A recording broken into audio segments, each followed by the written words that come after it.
बिस्मिल्लाहिर्रहमानिर्रहीम। अस्सलाम वालेकुम। आज मैं आपके साथ शेयर कर रही हूँ गोला कबाब। इसके लिए मैंने लिया है बीफ कीमा। उसके साथ मैंने डाली हैं 6 अदद हरी मिर्चें, 1 अदद दरमियानी साइज़ की प्याज। आप चॉप करके भी डाल सकते हैं ये दोनों चीज़ें, और साबुत भी इस तरह डाल सकती हैं। लहसुन अदरक का पेस्ट लिया है मैंने 1 टेबल स्पून। दोनों चीज़ें मैंने एक साथ पीसी हुई थी, इसलिए 2 टेबल स्पून डाली हैं। अब इसमें हम मसाले ऐड करेंगे। कुटी हुई लाल मिर्चें ली हैं मैंने 1.5 टेबल स्पून। लाल पिसी हुई मिर्चें ली हैं 1 टीस्पून। हल्दी 1 teaspoon. Chaat masala 1 table spoon. गरम मसाला लिया है मैंने 1 टीस्पून। पिसा हुआ धनिया है मेरा 1 टीस्पून। नमक है 1 टीस्पून। नमक जो है हस्बे ज़ायका भी हो सकता है। इन तमाम मसालों को मैं इन कीमे में डाल दूँगी। आप छोटी छोटी बोटियाँ करके भी चॉपर में निकाल सकते हैं, तो वो भी आपका कीमा बन जाएगा। अब ये मैंने कच्चा पपीता डाला है 1 टेबल स्पून। इसके अंदर हम ऐड करेंगे लेमन जूस। 1 अदद मैंने लेमन जूस लेके उसको निचोड़ लिया है, या 2 टेबल स्पून भी डाल सकती हैं आप। इसको हम अच्छी तरह से मिक्स कर लेंगे। मिक्स करने के बाद हम इनको चॉपर में चॉप करेंगे, ताकि तमाम मसाला, प्याज, हरी मिर्चें जो हैं वो सब कीमे में मिक्स हो जाए। कीमा जो है हमारा मशीन का निकला हुआ था, बारीक, जो हम कोफ्तों में यूज़ करते हैं, इस तरह का कीमा था। अब ये तमाम कीमा जो है मैं चॉपर में डालूँगी और इसको हम अच्छी तरह से चॉप करेंगे। प्याज को आप पीस के भी डाल सकती हैं और चॉप करके भी डाल सकती हैं। जैसे आपको सहूलत हो उस तरह से आप इसके अंदर प्याज मिला सकती हैं।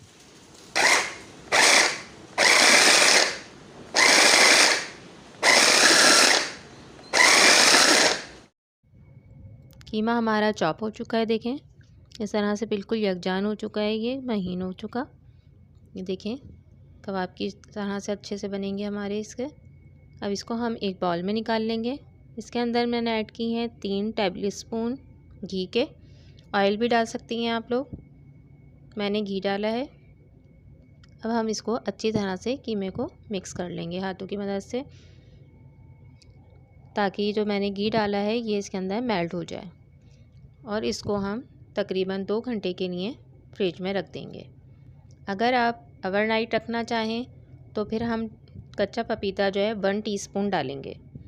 2 घंटे हमारे हो चुके हैं और कीमा हमारा सेटल हो चुका है। अब हम इसके कबाब बनाएंगे।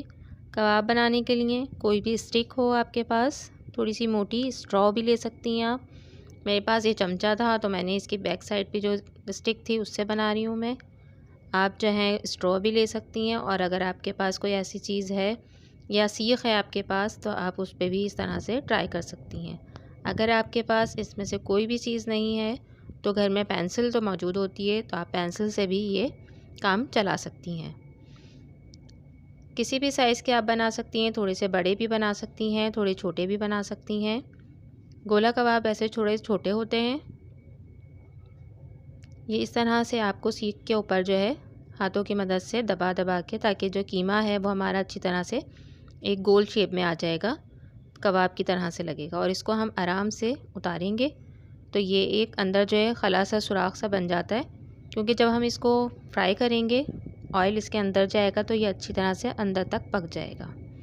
इसी तरह तमाम कीमे के हम कबाब बना लेंगे। कि मैंने देखें छोटे बड़े दोनों साइज़ के बनाए हैं।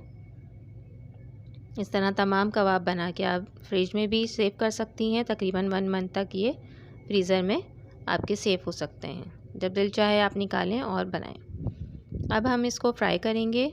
ऑयल लिया है मैंने, डीप फ्राई नहीं करेंगे। ऑयल मैंने गरम कर चुकी थी। अब इसके अंदर मैंने ये कबाब डालने शुरू किए हैं। इसमें से जो पानी थोड़ा बहुत कीमा छोड़ता है, या हमने जो प्याज डाली थी उसका थोड़ा बहुत पानी होगा, तो वो खुश्क हो जाएगा और ऑयल जो है अंदर तक जाके, पहले मैंने आंच जो है वो तेज़ रखी थी, अब मैंने दरमियानी कर दी है आंच को, ताकि कीमे के कबाब जो ये हमारे गोला कबाब हैं ये अच्छी तरह से सिक सकें। ये एक तरफ से सिक जाएंगे तो हम इसको किसी भी चमचे की वजह से या चिमटे की मदद से पलट देंगे, ताकि ये दूसरी तरफ से भी सिक जाएं। दरमियानी आंच इसीलिए रखिए ताकि दोनों तरफ से अंदर से अच्छी तरह से सिक जाएंगे। दूसरी तरफ मैंने कोयला जलाने के लिए रख दिया था। कोयला मेरा देग चुका है। अब हम एक पैन लेंगे या पतीली लेंगे, इसके अंदर हम अपने जो हमने फ्राई किए हैं कबाब वो डालेंगे और बीच में हम रोटी का टुकड़ा, जो बासी रोटी होती है या सूखी भी रोटी होती है, वो टुकड़ा आप रखेंगी और उसके ऊपर हम कोयले रखेंगे।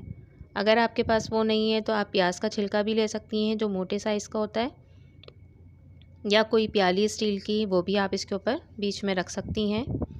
मैंने रोटी का टुकड़ा लिया है। अब इसके ऊपर मैं कोयले के पीस रख दूँगी और कोयले के पीस रखने के बाद हम इसके ऊपर थोड़ा सा ऑयल टपका लें या घी टपका लें, जो आपके पास हो वो आप इसके ऊपर थोड़ा सा टपकाएं।